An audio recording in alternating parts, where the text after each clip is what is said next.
Bonjour à toutes et à tous, il est 15 heures. Bienvenue dans cette nouvelle édition, voici les titres.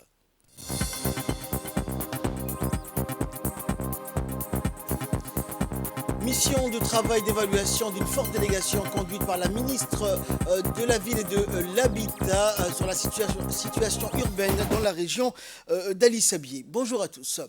La clôture de la 75e Assemblée mondiale de la santé présidée par le ministre de la Santé, Dr Ahmed Robleh Abdillah, après une semaine de travaux et débats intenses sur les problématiques de santé les plus pesantes dans le monde. L'occasion également de restituer les travaux des commissions principales relatives aux stratégies pour le renforcement et la préparation aux futures pandémies, au renforcement du système de financement de l'OMS, à l'intensification de la vaccination et de nombreux autres sujets.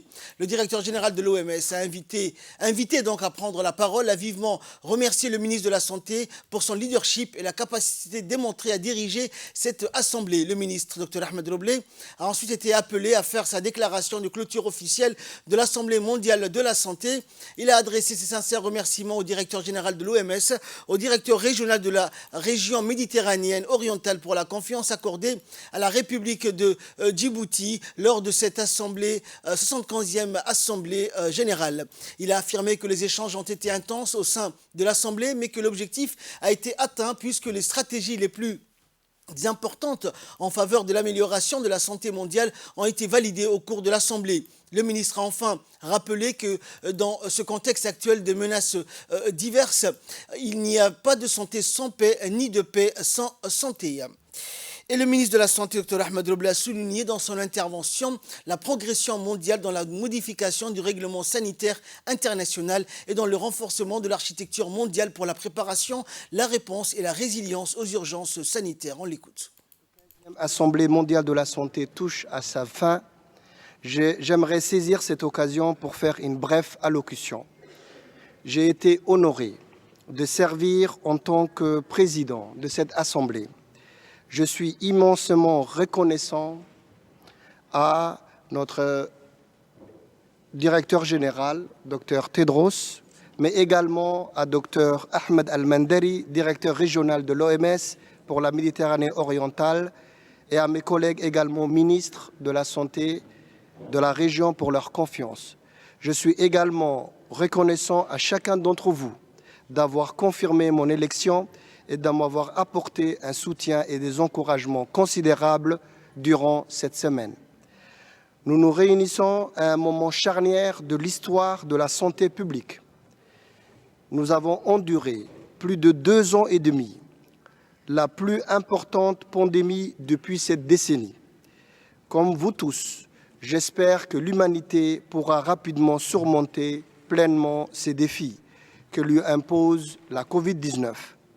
Merci à tous ceux qui ont contribué à ce travail. J'espère que les familles des personnes disparues au cours de ces pandémies pourront trouver du réconfort. Nous sommes à leur côté et j'espère ensemble que nous pouvons maintenant commencer à mieux reconstruire nos systèmes de santé respectifs, prêts à faire face à cette myriade de menaces actuelles et futures pour la santé humaine. J'ai mentionné certaines de ces menaces dans mon discours d'ouverture dimanche dernier. De nombreuses autres ont été soulevées et débattues au cours de ces 6 derniers jours. Le changement climatique, les maladies non transmissibles, la variole du singe, les conflits, les déplacements, le VIH, l'hépatite, les maladies tropicales négligées, etc. Dans la Corne de l'Afrique, après 3 saisons de pluie insuffisantes, des millions de personnes sont menacées de famine. La liste est longue et notre temps ici est court. Nous devons faire en sorte que nos délibérations comptent et que notre présence dans ces salles de réunion vaille la peine. Nous avons accompli beaucoup de choses durant le temps passé ensemble cette semaine. Nous avons réélu Dr Tedros pour un second mandat de 5 ans en tant que directeur général. Nous avons convenu d'une nouvelle voie vers un financement durable de l'OMS. Dans l'actualité également, la ministre de la Ville, de l'Urbanisme, de l'Habitat, Amina Abdi Aden, a effectué hier une mission de travail à Ali Sabié, à la tête d'une forte délégation de son département, composée du directeur général de l'Agence de réhabilitation urbaine et du logement social et du directeur de l'aménagement du territoire, ainsi que des responsables de son département. Son arrivée, accueillie par le préfet de la région, Moussa Aden, en présence du vice-président du conseil régional, des parlementaires et des élus de la région, et la ministre donc s'est entretenue avec les autorités locales, les représentants des services déconcentrés de l'État et des organisations de la société civile à la salle de réunion de la préfecture. Le premier objectif de cette mission de travail est d'évaluer la situation urbaine et de faire le point par rapport à l'application des orientations du schéma directeur d'aménagement de l'urbanisme et des chefs-lieux des régions approuvés en 2016. D'autre part, il s'agit de récolter les préoccupations et les difficultés donc rencontrées par les autorités locales déconcentrées et décentralisées dans la mise en œuvre d'un développement urbain et durable soucieux de répondre aux besoins de la population locale, et ce, tout en respectant les documents de planification en vigueur. Au cours de cette mission de travail, la ministre a procédé à la visite de différents projets de construction en cours, notamment le projet de construction de logements sociaux de la Fondation IOG. D'autre part, elle a visité une nouvelle zone d'extension de l'habitat au nord du complexe sportif d'Ali Sabié, toujours accompagné des autorités de la région d'Ali Sabié.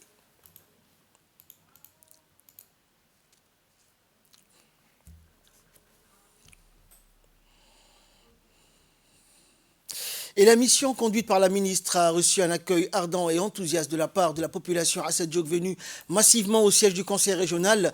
La ministre de la Ville, de l'Urbanisme et de l'Habitat, Amina Abdi Aden, s'est entretenue avec les autorités locales, les représentants des services déconcentrés de l'État et des organisations de la société civile, les OCAL, à la salle de réunion de la préfecture de la région. La ministre de la Ville, de l'Urbanisme et de l'Habitat, Amina Abdi Aden, a saisi cette occasion pour souligner sa disponibilité d'appuyer les autorités locales et déconcentrées afin d'accompagner ces dynamiques urbaines et spatiales que connaît la ville d'Ali Sabié. Elle a annoncé sa volonté d'accélérer la déconcentration des services placés sous son autorité afin de mieux répondre aux aspirations de nos concitoyens tout en veillant au respect des documents de planification en vigueur, ce qui contribuera au rapprochement sensible entre les administrations et les administrés. Enfin, le préfet et le vice-président du conseil régional n'ont pas manqué de remercier la ministre de la Ville, de l'Urbanisme et de l'Habitat et sa délégation pour cette mission de travail qu'ils ont trouvée fructueuse. Une forte délégation conduite par le président de l'autorité des ports de zone franche de Djibouti, Bakar Omar Hadi, et ses collaborateurs a entamé une visite donc officielle de travail qui se poursuit actuellement avec les autorités gouvernementales et portuaires du Royaume d'Arabie Saoudite. Cette visite a pour objectif de raffermir la coopération bilatérale, notamment dans la recherche des possibilités de coopération, d'exposer les opportunités des services portuaires qu'offre la République de Djibouti de par sa position stratégique de premier choix en Afrique de l'Est, et de développer davantage des relations de coopération entre les deux pays, frères et amis dans le secteur du transport. La première journée de cette visite a été marquée par la rencontre du président de l'autorité des ports avec son excellence l'ingénieur Saleh Ben Nasser Al-Jassir, ministre des Transports et des Services Logistiques, et le président de l'autorité des ports saoudien Omar Hariri, en présence de l'ambassadeur de la République de Djibouti au Royaume d'Arabie Saoudite, Diaïdine Saïd Bamahrama, où ont eu lieu différentes discussions d'intérêt mutuel et dans le domaine de coopération. Le président a félicité le ministre pour l'étape franchie par son pays, puisque le port du roi Abdallah a été classé port numéro 1 au monde en termes d'efficacité, publié récemment par la Banque mondiale. Différentes discussions clés ont débuté avec la partie saoudienne, notamment le renforcement de la coopération existante entre nos deux pays frères et amis et l'augmentation des services de transport et de logistique, spécialement dans le trafic air-mer, où le ministre a mentionné que les différentes autorisations et certifications pour la compagnie aérienne djiboutienne Air Djibouti sont en cours, l'identification des filières d'opportunités mutuelles et les infrastructures de stockage de pétrole, l'échange d'expériences en gestion portuaire et la mise en place d'un comité mixte bilatéral dans différents domaines. Toujours en nouvelle nationale, le ministre délégué chargé de la décentralisation, Kassim Haroun Ali, a reçu donc hier le nouveau coordinateur résident du système des Nations Unies à Djibouti, José Barahona, accompagné de Nicolas Guinard, le chargé du bureau de la coordination. Le ministre de la décentralisation, Kassim Haroun Ali, a félicité le nouveau coordinateur pour sa nomination à la tête du système des Nations Unies et a rappelé l'excellente relation et le lien fort de partenariat existant entre les différentes organisations onusiennes placées sur place et Djibouti. Toujours en nouvelle du pays, une importante cérémonie de signature de convention dans le cadre de partenariat entre le MENFOP et les forces françaises stationnées à Djibouti s'est tenue ce matin dans la salle de réunion du ministère de l'Éducation nationale et de la formation professionnelle. La délégation française conduite par le général de division Dupont et commandant des FFDJ était composé du responsable des actions civilo-militaires, de la responsable juridique et de la responsable de communication des forces françaises stationnées à Djibouti. Le général des forces françaises stationnées à Djibouti a exprimé sa satisfaction d'apporter sa contribution dans le développement des compétences des jeunes djiboutiens et à son tour formulé ses remerciements du MENFOP pour avoir donné l'occasion aux deux institutions de travailler ensemble en officialisant leur partenariat. Il a d'ailleurs ajouté que les FFDJ sont toujours disponibles pour apporter leur soutien au MENFOP. Cette convention cadre a pour objectif non seulement de renforcer le lien entre les FFDJ et le MENFOP, mais surtout d'améliorer la qualité de la formation professionnelle des apprenants, de l'enseignement technique et de la formation professionnelle en s'appuyant sur l'expertise des FFDJ. Les termes de cette convention comportent également un volet de renforcement des capacités des formateurs de différentes filières de la formation technique. Les activités de ce partenariat comprennent également la formation professionnelle des apprenants, de l'enseignement technique dans les différents sites des FFDJ. Et de son côté, le secrétaire général du ministère de l'Éducation nationale, Mohamed Abdallah Mahyoub, s'est dit heureux de formaliser cette convention de partenariat naturel et historique entre les deux institutions. On l'écoute. Au nom du ministère, encore une fois, vous remercier mon général, remercier la disponibilité aussi de l'armée française, remercier l'intérêt que vous portez à nous appuyer, à nous accompagner. C'est un intérêt désintéressé, c'est un intérêt aussi qui renforce nos liens historiques. Nous sommes, comme disait le ministre, nous souhaitons que ce lien puisse se poursuivre et se renforcer. Et nous espérons que cette convention pourra permettre aussi la signature d'autres conventions beaucoup plus larges que uniquement la formation professionnelle et que cette convention donc ouvre la voie à tous les domaines que nous avons pu explorer ensemble au général et qui nous permettront vraiment de travailler ensemble. Et nous souhaitons vraiment que cette expertise puisse ensuite se refléter au niveau des compétences de nos apprenants et ensuite faciliter la réinsertion professionnelle. Parce que ça, c'est vraiment l'enjeu. Nous sommes vraiment très fiers. Encore une fois, mille merci et souhaitons bon succès à cette convention. Merci beaucoup. Dans l'actualité, toujours, le président du club de football Arta Solar 7, Tommy Tayoro Nikos, a tenu une conférence de presse au Djibouti Palace Kempinski hier à l'occasion de la signature du joueur international djiboutien Warsama Hassan. La conférence a vu la présence du président du club, M. Tommy Tayoro, le secrétaire général du club, Malik Ali Dini, et le principal entraîneur, le Forger Terry Christian, ainsi que divers journalistes. Le président du club a présenté donc au cours de la conférence la star du football djiboutien, Warsama Hassan, un milieu de terrain expérimenté et talentueux qui a joué pour Silema Wanderers,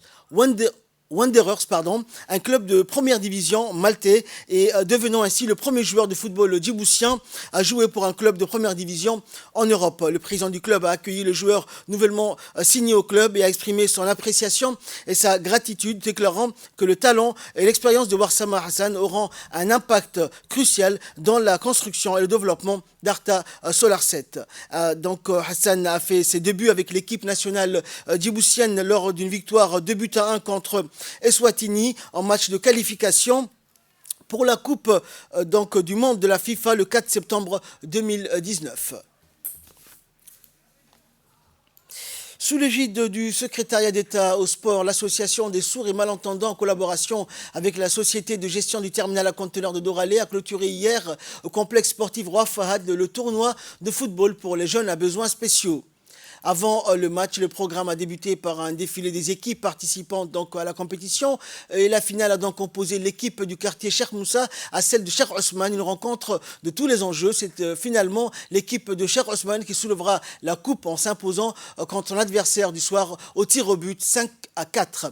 L'objectif de ce tournoi, qui sera bientôt délocalisé dans les régions de l'intérieur, est de détecter les talents pour ensuite former une équipe nationale capable de représenter le pays dans des compétitions internationales. L'événement a vu la participation du directeur des sports, du président des malentendants et du responsable sport handicap, ainsi que des cadres du secrétariat d'État au sport. Une photo de famille classique a clôturé la soirée après la cérémonie de remise des trophées et des récompenses.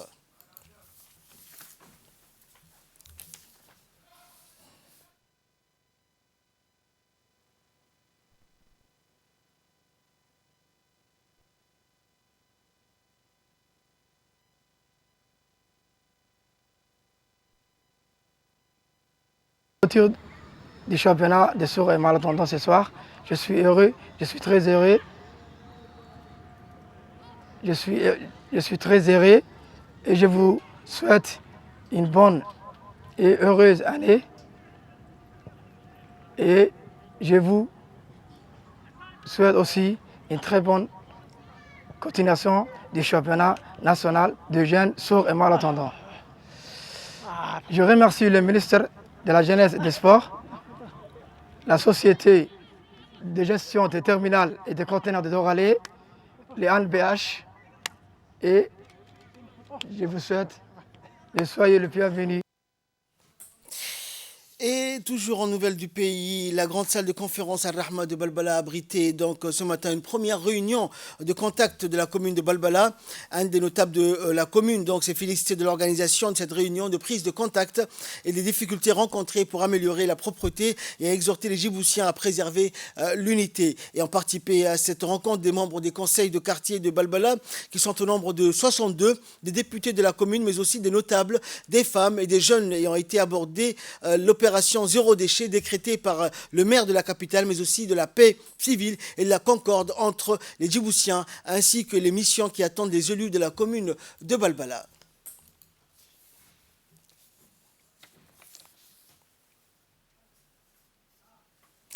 Et toujours en nouvelles du pays, la jeunesse de la cité Al-Hiba poursuit sa campagne de propreté en collaboration avec les élus communautaires et le conseil des quartiers ainsi que les associations actives de la cité. Cet événement initié par une jeunesse dynamique et responsable de la cité Al-Hiba a vu la participation du vice-président de la commune de Boulaos, du président du conseil de quartier et des différents leaders communautaires et des sages. Lors de cette action citoyenne, plusieurs secteurs de la cité Al-Hiba ont été nettoyés et les responsables de la cité ont signalé à la population de libérer les voies publiques en dégageant les véhicules, les carcasses. Enfin, le vice-président de la commune n'a pas manqué de saluer le travail d'équipe de la jeunesse et la participation de l'équipe de l'EVD et de l'ONEAD à cette opération.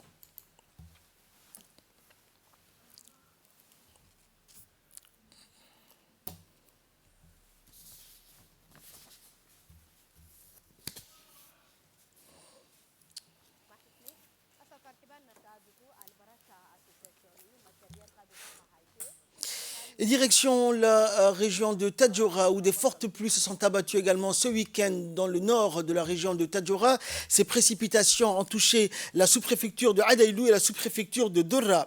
À Adaïlou, l'oued Abahloïta était en crue et dans le secteur de Dora, les eaux de pluie de ce week-end ont alimenté en partie la plaine d'Andaba sur le piémont de Moussa Ali et le village de Bouya et la localité de Dabrima près de Balho, située à la frontière avec l'Éthiopie. Une équipe de la RTD s'est rendue sur place, accompagné des autorités de la région et du préfet, du sous-préfet de Dora, notamment Abdallah Kamil, et dans la plaine d'Andaba, les eaux de pluie ont envahi certaines voies de communication et les voitures passent difficilement, comme vous pouvez le constater sur ces images. Et à Dabrima, les pluies étaient violentes avec un vent fort, causant quelques dégâts matériels et plusieurs habitations ont été emportées par les vents forts.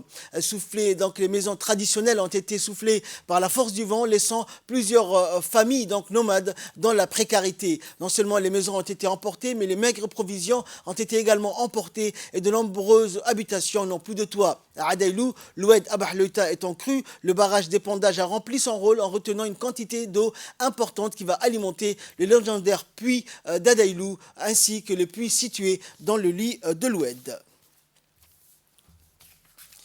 Et là, nous passons à l'actualité internationale, la guerre du gaz. Gazprom s'apprête à couper le robinet aux Pays-Bas et au Danemark. Gazprom s'apprête à couper donc le robinet et le géant gazier russe doit suspendre à partir d'aujourd'hui ses livraisons au néerlandais Gaztera qui appartient en partie à l'État. En cause, le refus de la société de se soumettre à la demande du Kremlin de payer les factures en roubles. Gaztera a annoncé la nouvelle dans un communiqué, soulignant avoir anticipé ses décisions en achetant ailleurs du gaz. La compagnie gazière danoise Ørsted est dans la même situation. Le délai pour payer en roubles se termine aujourd'hui et le conseil d'administration a déjà fait savoir qu'il continuerait à payer en euros. L'agence danoise de l'énergie a déclaré qu'il n'y aurait pas de conséquences immédiates sur l'approvisionnement du pays. Si Moscou met ses menaces à exécution, le Danemark et les pays rejoindront la Pologne, la Bulgarie et la Finlande, pays auxquels Gazprom a déjà coupé les livraisons du gaz pour avoir refusé de payer en roubles. Après les premières sanctions occidentales pour l'invasion de l'Ukraine, le président russe a ordonné par décret que les paiements de gaz soient effectués en roubles, enfreignant les contrats signés par Gazprom. Et enfin, des fortes pluies dans le nord-est du Brésil, au moins 79 morts. Le bilan des pluies torrentielles qui s'abattent depuis hier soir sur la région de Recife, capitale du Pernambuco, dans le nord-est du Brésil, s'est alourdi à au moins 79 morts, selon le dernier bilan officiel. La tempête a provoqué des glissements de terrain sur les flancs des collines, le débordement des rivières et de grands torrents de boue qui ont tout emporté sur leur passage. Des images diffusées par les autorités locales montrent des sauveteurs et des volontaires en train de déblayer les débris et les images donc que le président brésilien Jair Bolsonaro a déclaré donc qu'il se rendrait à Recife pour suivre la tragédie sur place. C'est ainsi que prend fin cette édition. Merci pour votre très aimable attention. Restez avec nous. Le programme continue sur Télé Djibouti.